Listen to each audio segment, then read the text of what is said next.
c'était une excellente transition, hein, Isabelle Delannoy, qui nous a parlé d'économie symbiotique, mais qui a introduit un peu, avec beaucoup de hauteur et de réflexion, l'économie circulaire. Je me présente rapidement. Je suis sociologue spécialisée dans l'environnement et membre de Nordcrea.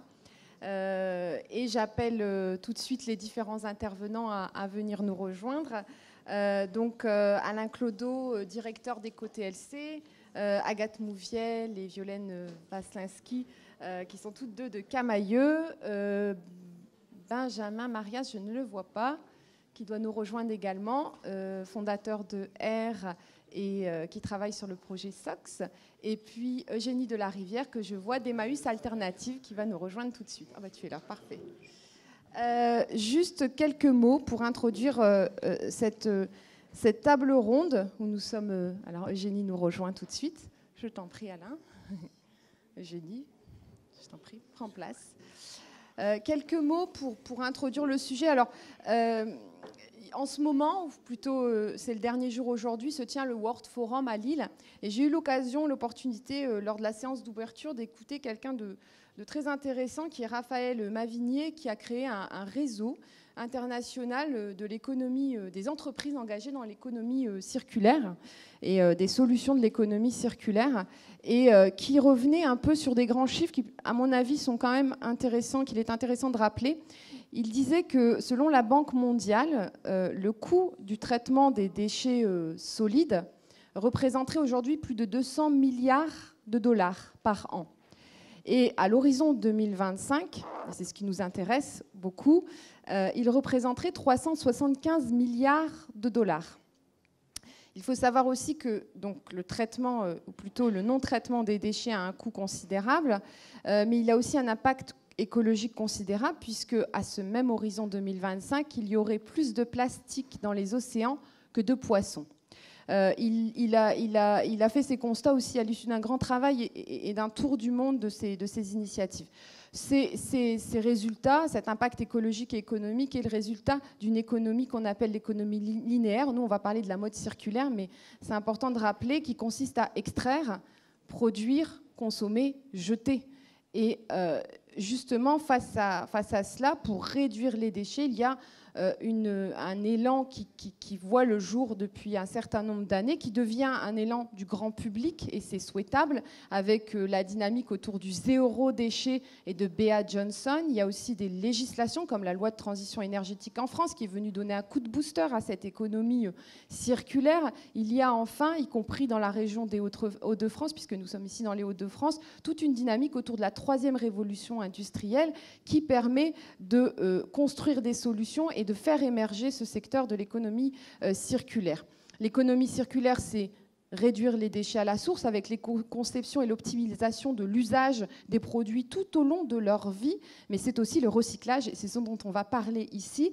Et ce recyclage, ce qui est intéressant, c'est qu'en plus de réduire les déchets, il offre des nouvelles opportunités de business, des nouvelles opportunités de création d'emplois et des nouvelles solidarités. Et pour en parler, je vais tout de suite passer la parole à Alain Clodo, qui va nous présenter l'EcoTLC, puisqu'il en est le directeur, et qui va nous dresser un rapide panorama du recyclage textile en France, textile, linge de maison et chaussures. Merci Alain.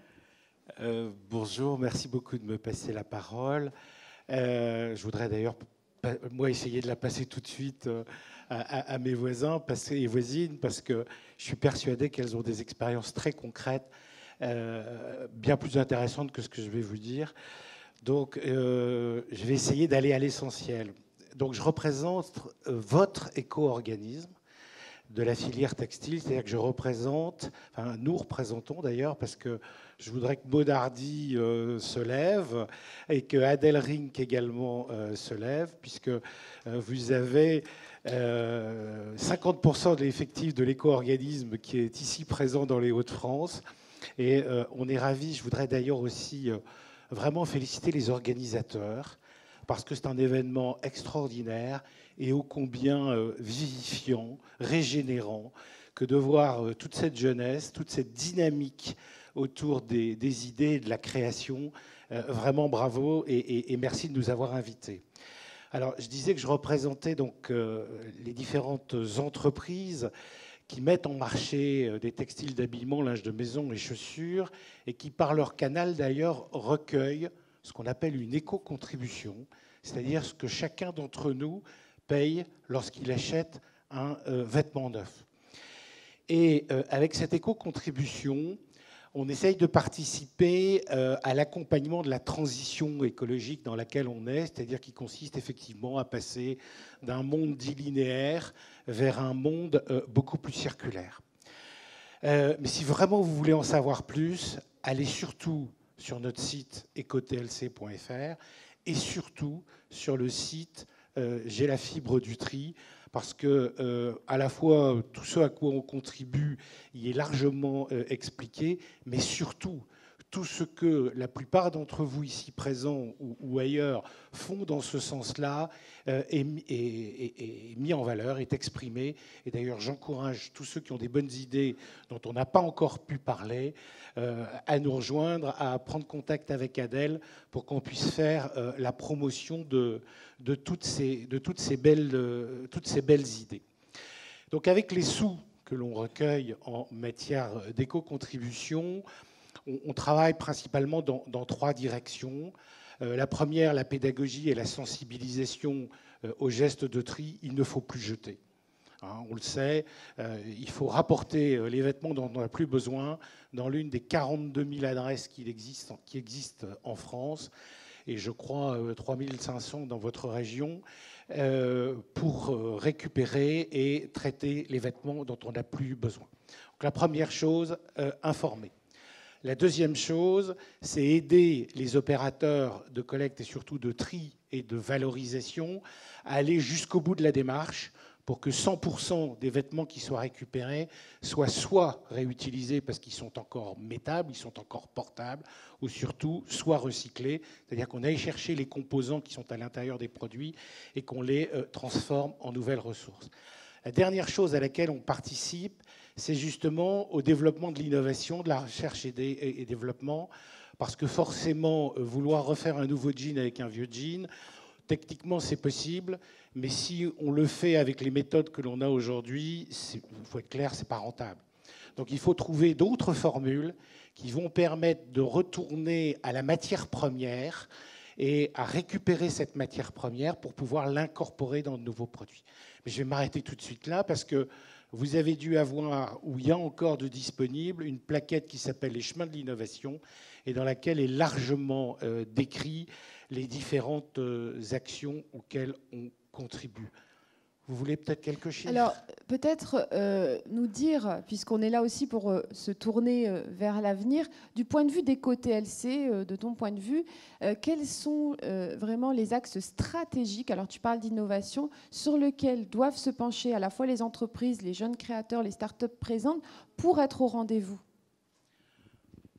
Alors, ça, c'est pas stratégique, c'est tactique. J'encourage les jeunes créateurs et les petites entreprises de la mode à rejoindre EcoTLC et à adhérer à EcoTLC. Ça, c'est pas stratégique, c'est tactique. Et je vais même aller encore plus loin, c'est obligatoire, puisque c'est dans la loi. Ça, c'est la première des choses. La deuxième, c'est penser les nouveaux produits en imaginant substituer de la matière vierge par de la matière recyclée. Alors, soit des nouvelles matières, comme je l'ai vu dans d'autres présentations, mais la première source de matière première, c'est celle qui est dans les produits dont on n'a plus besoin. Ça, c'est déjà un peu plus technique. Et puis la troisième des choses, mais c'est ce que vous faites ici, c'est l'intelligence collective qui vient d'être d'ailleurs largement évoquée aussi dans la présentation. C'est pas chacun tout seul dans son coin qui va pouvoir avancer, mais c'est au contraire en se reliant les uns les autres, entre ceux qui ont des idées, ceux qui ont des moyens, ceux qui ont des machines, en travaillant ensemble, et c'est ce à quoi d'ailleurs on essaye aussi de participer, puisque en amont, on est en relation avec les marques qui mettent en marché, en aval, en relation avec les opérateurs qui récupèrent, qui traitent, qui transforment les produits. Entre deux, on a les collectivités locales et on essaye, dans le cadre de tous nos comités de travail, de réunir ces différentes parties prenantes, de définir avec elles des zones d'intérêt communes, des valeurs communes, comme c'était énoncé il y a quelques instants, et de se rapprocher autour d'un projet collectif et de faire que la mode soit plus belle encore et nous aille de mieux en mieux. Merci beaucoup, Alain.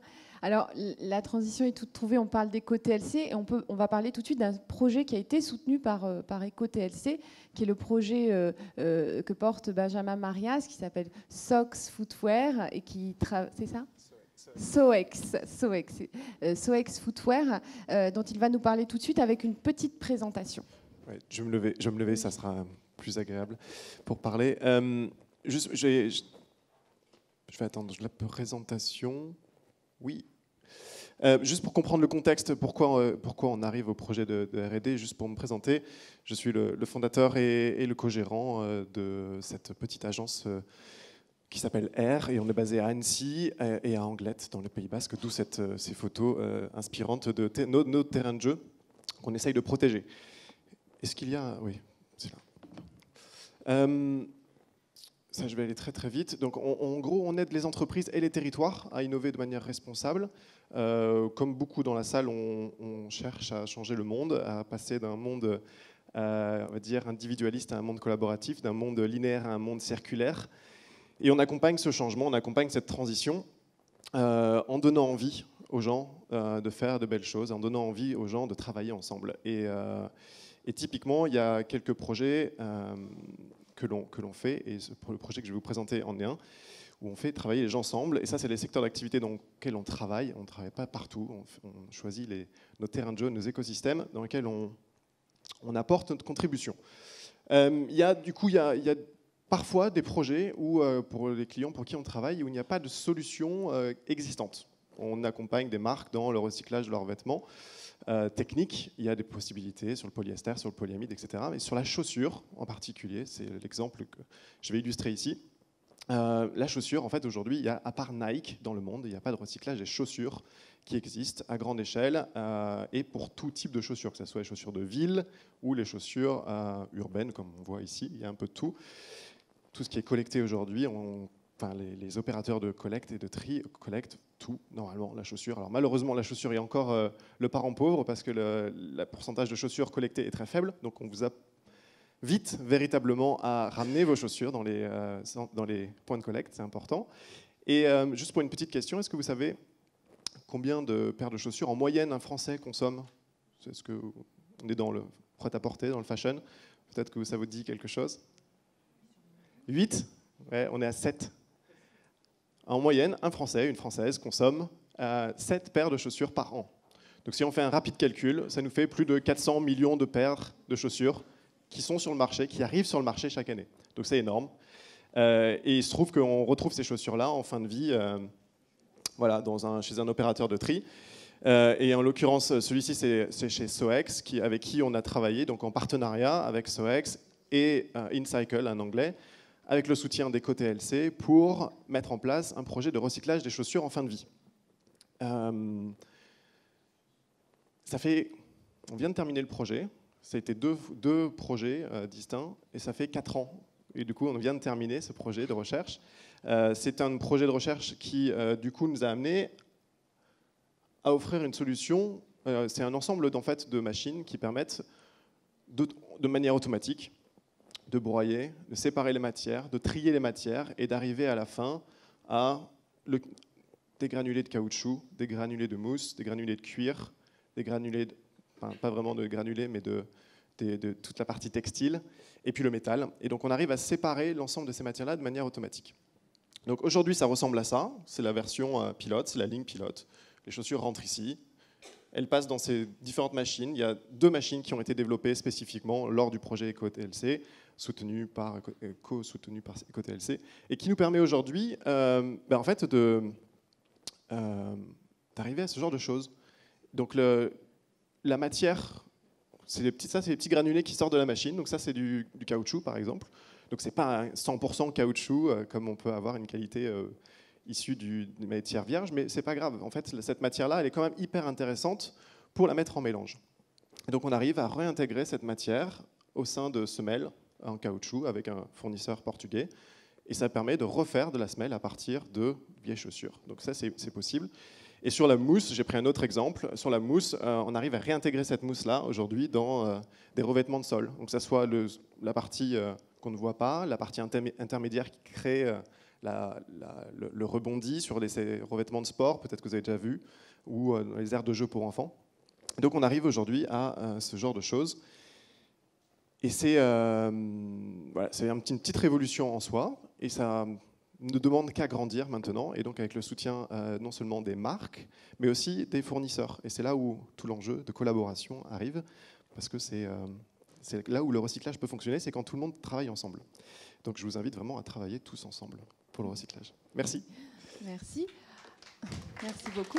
Alors, justement, puisque tout de suite après ta présentation, c'est intéressant que peut-être qu'on puisse connaître, savoir un peu quels sont les défis pour l'avenir de ce projet. Je pense qu'en préparant cette table ronde, tu m'as expliqué que la question de l'industrialisation était un enjeu essentiel et peut-être quelques pistes pour avancer. Comme je pense que certains d'entre vous, peut-être, l'ont expérimenté dans les projets de R&D ou d'innovation. L'enjeu, c'est qu'on arrive souvent à trouver une solution à un problème, et c'est génial, on a une belle solution, mais souvent l'enjeu, c'est comment on passe à l'échelle supérieure d'industrialisation de cette solution. Et il se trouve qu'il y a énormément d'aide à la R&D, que ce soit côté EcoTLC dans le textile, mais c'est aussi le cas dans la technologie, les technologies en tant que telles. Et pour passer à l'échelle supérieure, c'est là où aujourd'hui on a la chance de travailler donc avec SOEX qui, en les poussant un petit peu, vont investir pour passer à une échelle supérieure. Mais même tout seul, ça reste compliqué. Donc il y a vraiment un enjeu aujourd'hui dans cette dimension économie circulaire. Certes, il y a plein d'initiatives autour du recyclage, de la réutilisation, de l'upcycling, mais le passage à l'échelle supérieure pour en faire une solution viable et disponible pour tout le monde, pour les marques, pour tous ceux qui travaillent aujourd'hui dans le milieu de la chaussure ou du vêtement, pour d'autres solutions de recyclage, il y a un vrai enjeu. Et donc là, c'est ouvert à la discussion. Il y a des choses qui sont possibles et on est ouvert à plein de choses. Super, merci. Je pense que les participants pourront intervenir sur ce sujet. Peut-être que certains d'entre eux avanceront avec nous sur cette question. Je vais passer la parole tout de suite à Violaine Waslinski, directrice RSE de Camaïeu et accompagnée d'Agathe Mouviel qui pourra intervenir également, directrice de la qualité, qui ont lancé une dynamique éco-Camaïeu. J'ai un peu avancé sur le sujet et avec un partenariat, notamment un projet emblématique, un partenariat avec Tissons la Solidarité dont elles vont nous parler tout de suite. Alors ça c'est autre chose ça, je pense. Je vais attendre qu'ils mettent. Ouais. Donc en fait, oui, je suis Violaine Waslinski, directrice RSE.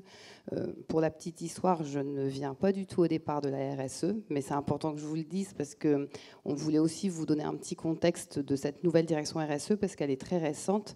C'est un petit 3 ans et moi je suis une ancienne opérationnelle offre et marketing. Mais présente dans l'entreprise depuis son départ, donc depuis sa création, recrutée par un des fondateurs. Et donc c'est vrai que je connais bien l'ADN de la marque et je connais surtout bien son fonctionnement. Et je pense que c'est extrêmement important aussi pour pouvoir faire avancer les choses de manière opérationnelle. Donc ce qui nous amène à réfléchir aujourd'hui Camaïeu, c'est que très rapidement, on est un très gros parc, vous le savez, donc on a plus de 900 magasins et notamment en France où on en a plus de 600. Et donc dans cette démarche de responsabilité sociétale et sociale et environnementale, puisque la RSE regroupe les 3 volets, on est des gros metteurs de pièces sur le marché. Donc on le dit, on met 70 millions de pièces par an. Et donc c'est ce qui nous conduit aussi aujourd'hui à réfléchir à ce qu'on peut faire dans cette responsabilité qu'on a dans l'écosystème. Et c'est un peu ce qu'on m'a confié comme responsabilité, alors en sachant qu'on est sur l'environnement, mais on est aussi sur, je vous l'ai dit, le sociétal et le social, et que je suis en fait une coordinatrice dans l'entreprise en ce sens où je n'ai pas d'équipe. Et ça a été un choix de départ pour que la RSE ne reste pas justement envoyée à certains endroits et qu'on se dise c'est l'histoire de cette équipe-là. Et j'ai eu une chance inouïe puisque sincèrement, au bout de 3 ans, quand je vois l'emballement, et on en a parlé dans les tables rondes précédentes, il y a aujourd'hui un engouement extrêmement fort sur la RSE. Et donc, j'oserais dire aujourd'hui, Agathe pourrait témoigner, que je travaille avec pratiquement tous les collaborateurs. Et ça a pris un envol en 3 ans qui est assez exceptionnel. Et donc, il y a vraiment une participation active de tous les collaborateurs qui ont leurs responsabilités dans l'entreprise et qui, ou parce qu'ils ont envie d'aider dans un sujet, ou parce qu'ils en ont la technique, me soutiennent au quotidien. Et on est, je pense, étonnés nous-mêmes de ce qu'on arrive à faire aujourd'hui.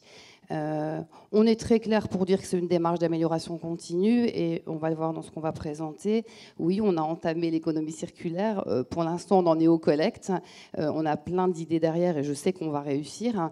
Mais il faut un départ à tout. Et donc voilà, on l'a dit clairement dans l'entreprise. On va commencer, on va y aller et on va voir. Et il y a des fois, ça va être moins bien que d'autres fois. Mais c'est ça qui a fait aussi la contagion par l'exemple dans le bon sens. Une chose qui est très importante pour nous aussi, c'est qu'on s'est fortement accroché à nos valeurs d'origine, et donc notamment la simplicité. C'est vrai qu'à Camaïeu, on n'est pas parti dans des choses compliquées, et donc peut-être que ce que je vais vous présenter, c'est simple, mais c'est ce qui fait aussi, je pense, très sincèrement, la réussite des actions que nous sommes en train de mener. Et la dernière chose, c'est que, ça je vous l'ai dit un peu avec les collaborateurs, mais c'est un lien terrible, notamment avec les nouvelles générations. Et on le voit par exemple là, parce qu'on a une opération sociétale avec Octobre Rose, on a un nombre de retours de clientes qui est assez impressionnant. Donc on sent qu'il y a une vraie communauté derrière la RSE et qui touche toutes les parties prenantes. Et c'est vrai que là-dessus, on n'a aucune prétention, nous, Camaïeu, en tant que... Voilà, et on le dit tous les jours aux collaborateurs, on va chercher autour de nous. On est allé chercher nos clientes depuis quelques temps et ça fonctionne très bien. On va chercher nos transporteurs, nos imprimeurs, nos collaborateurs. Enfin, on travaille avec tout le monde et on démarre des projets. Moi, je ne suis pas une fondation, vous voyez. Donc, c'est des projets qu'on mène avec des gens qu'on rencontre à l'extérieur. On se met tous autour de la table. Et bon, voilà, on en a parlé beaucoup aussi. C'est aussi ça. C'est le fait de travailler toutes les parties prenantes ensemble. Donc ce qu'on a voulu faire au départ, c'est que, oui, je vous l'ai dit, comme on est quand même des gros faiseurs sur le marché, on s'est dit il faut absolument qu'on trouve un système déjà pour essayer de faire avancer le sujet. Et donc on l'a pris déjà au siège au départ. Donc il y a 2 ans et demi, on s'est tout de suite dit oui, on manipule, on en a parlé tout à l'heure, on manipule quand même beaucoup d'échantillons. Alors même s'il y a une volonté en effet de les diminuer, et je pense qu'il y a un gros travail qui est fait là-dessus, il y en a quand même tous les jours. On en reçoit aussi beaucoup avec les contrôles qualité, puisqu'on contrôle nos pièces, etc. Bon, j'ose le dire, mais il y a 2 ans et demi, 3 ans, ils étaient jetés, tous ces échantillons. Et donc aujourd'hui, plus rien n'est jeté. Donc on a mis tout en place, on a mis en place un système de collecte qui fonctionne très bien donc au siège, au niveau de l'offre et de la qualité. Et très très vite, il s'est étendu à nos magasins parce que dans les magasins, il y a aussi des invendables. Alors je ne parle pas des invendus, je parle des produits troués, des choses qui ont pu arriver. Et voilà. Et tout ça avant chez Camaïeu n'était absolument pas recyclé. Et on s'est vite rendu compte que je crois qu'on doit être à 250 palettes en 2 ans. Donc ça va très très vite. Et une palette, c'est 20 colis, et un colis, c'est 30 produits. Enfin voilà. Et donc on avait décidé de ne plus rien jeter. Je pense qu'il n'y a plus une seule pièce aujourd'hui qui est jetée. C'est devenu même un état d'esprit. Et ce qui est vraiment intéressant, c'est que le réseau a su qu'on le faisait sur le siège. Ils ont voulu le mettre en place. Et on va en parler après. Là, on a commencé à le faire avec nos clientes. Et on voit qu'elles sont extrêmement réceptives au fait de nous ramener des produits pour qu'on puisse en refaire autre chose. Donc voilà, c'est pour ça que je vous ai mis les chiffres. Et tout simplement, ça nous a encouragés aussi à réfléchir. Parce que derrière l'amont, évidemment, il y a l'aval. Et on va en parler après avec Agathe. Donc je vous l'ai montré parce que c'est concret. Nous, on a choisi de les donner à une association pour commencer, parce que vous allez voir qu'on va évoluer. Parce que moi je rencontrais beaucoup d'assos, que j'ai rencontré le réseau Tissons la Solidarité, et que depuis, donc tout ce qui est siège et invendable magasin, on leur donne. Et régulièrement, ils m'envoient des photos de ce qu'ils refont. C'est 70 ateliers à peu près en France, et ils reconfectionnent des produits qu'ils revendent pour dynamiser leur insertion professionnelle. Et vous voyez, je l'ai reçu il y a quelques jours, et ils recomposent avec tous nos échantillons. Et ce qui est extrêmement intéressant dans la démarche, c'est que même en magasin, quand le pantalon était coupé ou le produit était troué, pour eux, on pouvait rien en faire. Et en fait, elles en refont des choses. C'est assez exceptionnel à chaque fois. Et donc, on leur a proposé de le faire aussi avec les clientes. On a fait un essai, c'était la première fois qu'on le faisait, c'était l'été dernier. On a monté toute une animation avec le marketing sur le réseau France. Et vous le voyez, en 5 jours, parce qu'en 6 jours, on a collecté 40 tonnes. Donc on s'est dit, il y a vraiment quelque chose à faire. Donc les clientes ont été extrêmement réceptives au sujet. Et c'est pour ça qu'aujourd'hui, donc, on évolue sur le sujet en se disant, on doit professionnaliser la filière. Et donc on a rencontré en effet aussi, nous, le groupe SOEX. On va donc mener la prochaine campagne avec eux, donc au printemps. On va la mener et en France et dans les pays. Donc ça, c'est chouette parce qu'on va réussir à intégrer tous nos pays en propre. Il s'en fait quelques-uns quand même, donc voilà. Et donc dans l'idée, c'est justement de professionnaliser la filière parce qu'en effet, à un moment, pour le réseau Tisson, les quantités seront trop importantes. Et donc c'est pour ça qu'on veut entrer dans une filière de recyclage en sachant que l'idée pour nous derrière, c'est donc d'avancer. Donc j'ai été très intéressée par votre projet dans l'économie circulaire et de pouvoir réfléchir à des systèmes justement de pouvoir retravailler sur la matière. Mais pour le faire, il faut d'abord qu'on collecte. Et donc ça, on l'a vu avec le groupe SOEX. Il faut commencer par l'amont. Donc voilà. Donc c'était juste pour vous donner une première expérience. Moi, après 2 ans et demi, je suis quand même sidérée de l'élan. Et je pense que je l'ai entendu tout à l'heure voilà, on est plusieurs marques dans la salle. Il y a un vrai élan RSE actuellement. Nous, on n'en mesurait pas forcément la portée. Alors moi, j'ai la chance d'avoir ce sujet en responsabilité, alors que ce n'est pas toujours vrai dans les entreprises. Mais il y a vraiment, les gens sont vraiment partie prenante, et pas que les collaborateurs. On le sent extrêmement fortement autour de nous. Merci beaucoup, Violaine. Peut-être juste un mot d'Agathe pour Agathe Mouviel, pour nous dire justement sur, ça a été rappelé par Violaine Waslinski, gros metteur sur le marché, donc une question quand même d'échelle, aussi de pouvoir peut-être diversifier les voies possibles. Est-ce que vous avez déjà des pistes sur le sujet ? Oui, on a effectivement beaucoup de pistes. Enfin, je tiens vraiment, voilà, tu as vendu un peu la mèche. Effectivement, on a créé le groupe Éco-Camailleux au sein de notre entreprise, qui est vraiment venu d'une initiative de nos collaborateurs directs, leur envie et leur motivation de faire bouger les choses. Ça n'a pas été une notion descendante de notre présidente, ça a vraiment été un choix. Et aujourd'hui, on a la chance d'être poussé par notre direction donc, sur ces sujets, et c'est ce qui fait qu'on foisonne d'idées. Donc, on foisonne d'idées, et en même temps, d'idées, j'ai envie de dire, un peu communautaires, à petite échelle, on parlait de nos invendables, donc ça, on a le côté associatif, on a notre partie d'invendus, aujourd'hui, sur lesquels on pourrait capitaliser, donc on parlait d'upcycling aussi tout à l'heure, qui nous permettrait aussi de passer par des ateliers de la région ou des ateliers français pour remettre de la valeur ajoutée, redynamiser notre écosystème et faire participer aussi notre cliente à ce choix de nouveaux designs, de nouveaux modèles, etc. Et puis, aujourd'hui, un peu notre difficulté, c'est de se dire comment on fait pour le rendre un peu plus pérenne, grosse échelle, et puis pour vraiment renverser un peu notre modèle d'achat. Parce qu'aujourd'hui, nous, on est une centrale d'achat. On n'est pas dans la recherche et l'innovation. On n'est pas, on n'est pas précurseur. On est plutôt suiveur. Mais sur ce sujet-là, on se dit, on a peut-être quelque chose à faire avec les experts métiers. Donc là, je pense qu'on est bien entouré là autour de cette table. Justement, pour nous aider, à nous donner les clés, à nous donner les flux, à nous donner les modèles qui existent déjà et sur lesquels on pourrait avancer ensemble pour rendre ce modèle vraiment plus mondial, et plus gros, plus imposant. Voilà. Merci beaucoup. Alors, je vais passer la parole pour la dernière intervenante de cette table ronde. Avant de vous passer la parole, vous pourrez d'ailleurs aussi peut-être faire des propositions aux questions qui sont posées. Eugénie de la Rivière, Emmaüs Alternative, donc tu es designeuse et tu as rejoint vraiment grâce à une collaboration Emmaüs dont tu vas nous parler. Aujourd'hui, c'est un projet justement qui est en train de se pérenniser et de changer d'échelle, donc c'est intéressant vraiment de pouvoir nous en parler. Oui, donc bonjour, voilà. Donc je suis Eugénie, je suis designer de formation et il y a 2 ans, j'ai approché Emmaüs Alternative avec un projet qui était celui de faire de l'insertion professionnelle par la créativité. Donc le projet s'appelle Les Résilientes. C'est à la fois un pari, c'est de faire des collections d'objets refaits à partir de récupération au design contemporain. Donc on est sur le design d'objets principalement, mais Emmaüs Alternative est spécialisé en TLC. Donc on est sur le petit objet. Et il y a aussi un questionnement sur la créativité dans un processus d'insertion professionnelle et sociale. Donc on a 3 objectifs qui sont sociaux, environnementaux et économiques. Donc pour la partie sociale, c'est vraiment une vraie recherche sur la créativité dans un processus d'insertion professionnelle. Et l'idée, c'est de faire une recherche sur le parallèle entre les méthodes utilisées dans l'innovation du design thinking et le développement de compétences transversales.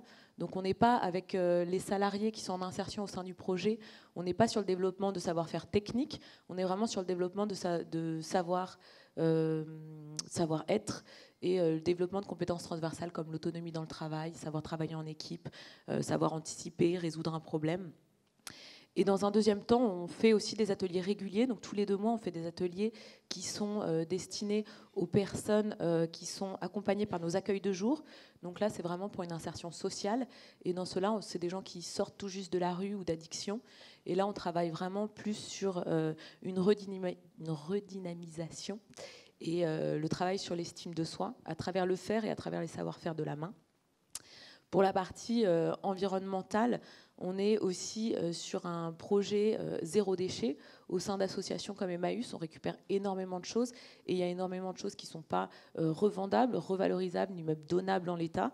Du coup, ça part souvent soit dans les filières du recyclage, soit une grosse partie aussi qui part à la benne. Donc, il nous coûte... fallait faire passer aussi les photos pour vous montrer un peu ce qu'on fait. Voilà. Donc, il nous coûte énormément d'argent en termes de destruction, en fait. Et donc, l'idée, c'est de revaloriser ce qui aujourd'hui nous coûte de l'argent pour en faire quelque chose qui puisse aussi être source de revenus et de revalorisation humaine au sein de notre chantier d'insertion. Donc, il y a vraiment un vrai objectif zéro déchet qui est très ambitieux aussi pour une association dans laquelle on est sur tout. On est sur l'objet, sur le petit mobilier. Donc, il faut vraiment à chaque fois trouver les filières. Tiens, voilà. Et après, il y a une partie économique, c'est qu'avec ce projet, on est sur du design. L'idée, c'est vraiment d'être dans du design contemporain, donc de s'adresser à aussi une nouvelle clientèle, de revaloriser l'image d'Emmaüs et de pouvoir reparler aussi de nos métiers chez Emmaüs, de ce que c'est que l'insertion professionnelle, de ce que c'est que l'accompagnement des personnes qui sont socialement éloignées et socialement isolées. Et de faire tout ça dans un projet qui fait sens sur toute la ligne en restant à des prix accessibles. Donc c'est aussi toucher le consommateur à travers un design qui est esthétique et qui peut aussi sensibiliser en fait aux valeurs de l'éco-conception et de montrer qu'avec pas grand-chose, c'est possible de faire de l'esthétique dans la récupération et de l'insertion professionnelle. Voilà. Merci beaucoup, Eugénie. Alors, on n'a pas pu faire passer toutes les photos. Merci. Une question. Il faut l'applaudir. Hein. Ouais. De toute façon, vous pouvez tous les applaudir. Une question. Cet usage du design, de la créativité dans l'upcycling, dans le recyclage à haute valeur ajoutée des textiles et des objets collectés, c'était l'objet au départ d'une collaboration. Maintenant, est-ce que ça a changé ou est-ce que c'est en train de changer les pratiques, la façon de concevoir le métier d'un organisme collecteur, entre guillemets, et de solidarité comme Camailleux comme Emmaüs. Emmaüs, pardon. Oui, clairement, on a démarré le projet, c'était une collaboration. Maintenant, c'est vraiment devenu... moi, je suis devenue salariée d'Emmaüs, donc premier designer salarié d'Emmaüs. Et l'idée, c'est qu'ils ont vraiment maintenant vu que les méthodes qu'on utilise dans le design, la manière dont je travaille, c'est beaucoup d'ateliers créatifs. Donc, c'est des ateliers aussi de co-création. Et ça, c'est très important. Il y a très peu de chantiers d'insertion ou d'ateliers d'insertion qui font de la co-création. C'est souvent plus de la fabrication. Donc ça, c'est très important dans leur processus d'insertion professionnelle. Et donc maintenant, même à l'échelle d'Emmaüs France, c'est quelque chose sur lequel ils se penchent vraiment, ils s'intéressent vraiment sur développer, que ça pourrait être aussi une filière future d'Emmaüs, de vraiment faire une nouvelle forme d'insertion professionnelle qui soit beaucoup plus basée sur des notions qui sont difficilement tangibles, mais sur les savoir-faire qui peuvent développer plein d'autres choses en parallèle, quoi. Merci beaucoup. Alors, je pense qu'on peut les applaudir et je vous passe tout de suite la parole. Merci. Pour Des questions de la salle? Je pense qu'il y a eu beaucoup de questions soulevées, donc peut-être aussi des interventions, des contributions de votre part à ce défi de la mode circulaire. Ah. Rebecca. Merci beaucoup de me donner la parole. Bravo pour toutes ces réalisations et toutes ces recherches, ces mobilisations. Et en effet, on sait que la RSE mobilise énormément les gens dans l'entreprise et leur redonne une fierté et un bonheur de venir au travail. Et c'est la loyauté de la clientèle et c'est aussi de la revalorisation des salariés. Et je trouve absolument magnifique tous ces projets.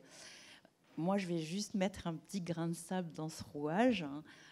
C'est-à-dire que, bon, je trouve ça génial, hein, puisque sur la mode, on sait que, je ne crois pas dire d'ânerie, sur tout ce qui est récupéré, seul 20% est véritablement recyclé, réemployé, réutilisé. Et ce n'est pas du tout pour me faire l'avocat du diable, c'est un constat, malheureusement. Ce qui veut dire que alors oui et non, bon bref, enfin grosso modo, enfin bon bref, on n'est pas à 100% de réemploi et de recyclage et de réutilisation.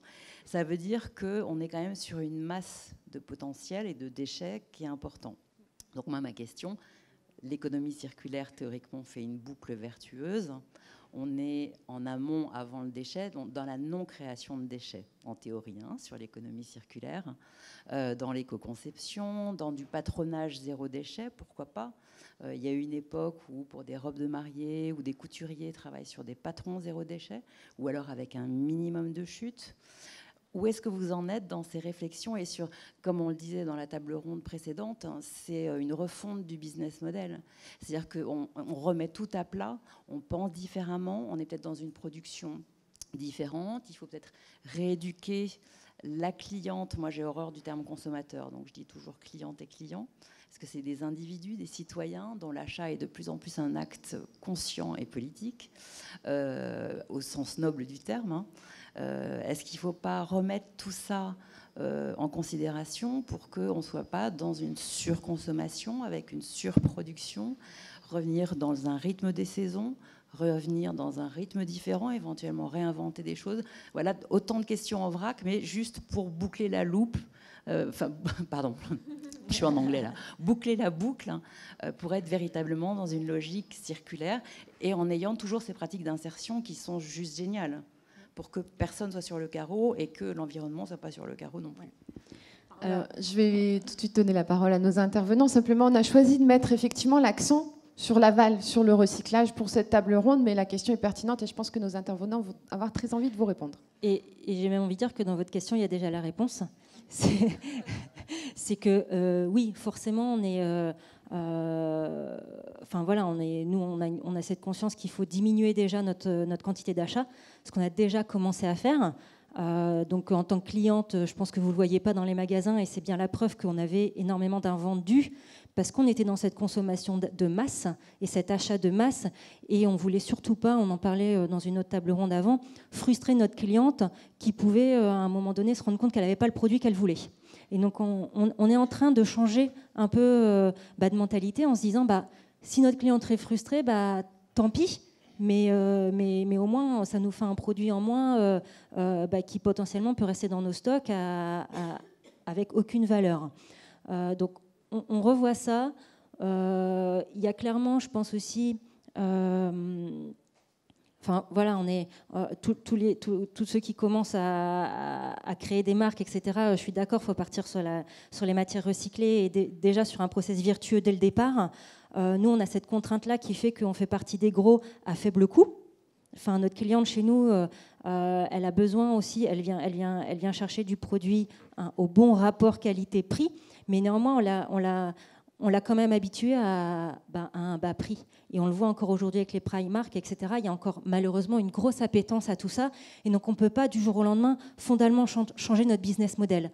Par contre, on peut avoir cette conscience et on peut un peu éduquer notre cliente et éduquer un peu au fur et à mesure tout notre environnement à penser demain différemment. Donc, c'est vrai qu'il y a ce côté un peu frustrant en se disant « mais pourquoi vous ne faites pas ça mieux tout de suite ?» Parce que malheureusement, on se doit d'être rentable quand même à un moment donné, qu'on embauche des centaines, voire des milliers de personnes, et que on ne peut pas aller trop vite dans toutes ces bonnes initiatives, et il faut le faire de manière un peu consciente et raisonnée aussi. Voilà. Je sais pas si... Vous voulez que je complète ou... Je voudrais dire deux choses. La première, c'est que la première fois que nous avons mesuré ce qui était collecté, traité, etc., on était à 1 kg par an et par habitant. 8 ans plus tard, on est à 3,2 kg. Donc ça veut dire que le progrès, il est déjà en route depuis un certain nombre d'années. Si je projette dans les 5 ans qui viennent la courbe, tout simplement, on sera à 5, 6 kg.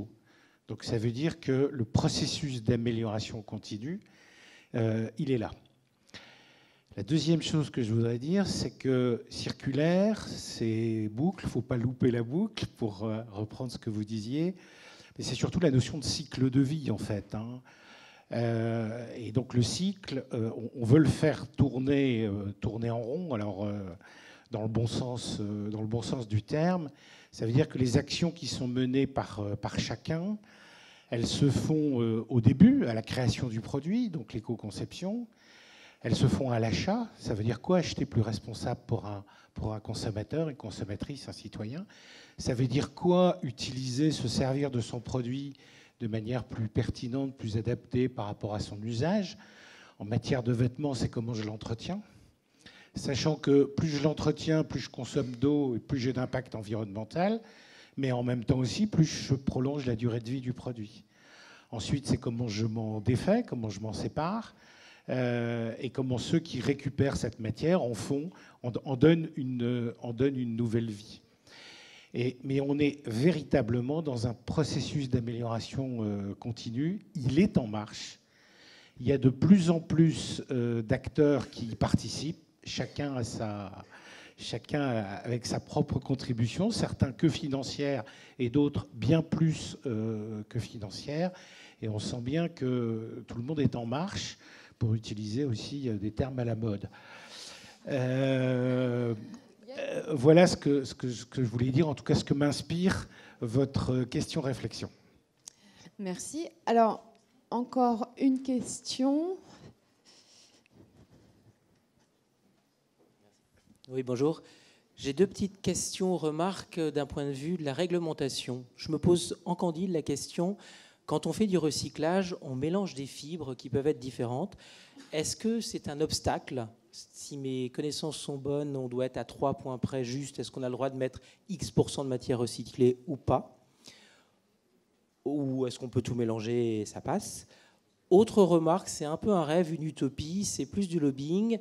Mais pourrait-on pas aller vers une législation où aujourd'hui on paye le même taux de TVA pour un produit qui serait vraiment upcyclé qu'un produit qui utiliserait des produits très dangereux? Idéalement, si on avait des taux de TVA différenciés, et je sais combien c'est complexe, si on n'avait que 15% de TVA quand un produit est certifié avec un regard indépendant, plus écologique, finalement, ces 5 points de TVA qui ne sont pas dans le budget de l'État et on en a besoin, on les récupère ailleurs avec tous les sujets qu'on a vus précédemment. Merci. Je suppose que c'est à moi que la question est aussi posée concernant la réglementation. Alors je vais commencer par la deuxième question sur les aspects mécaniques, fiscaux et leviers économiques.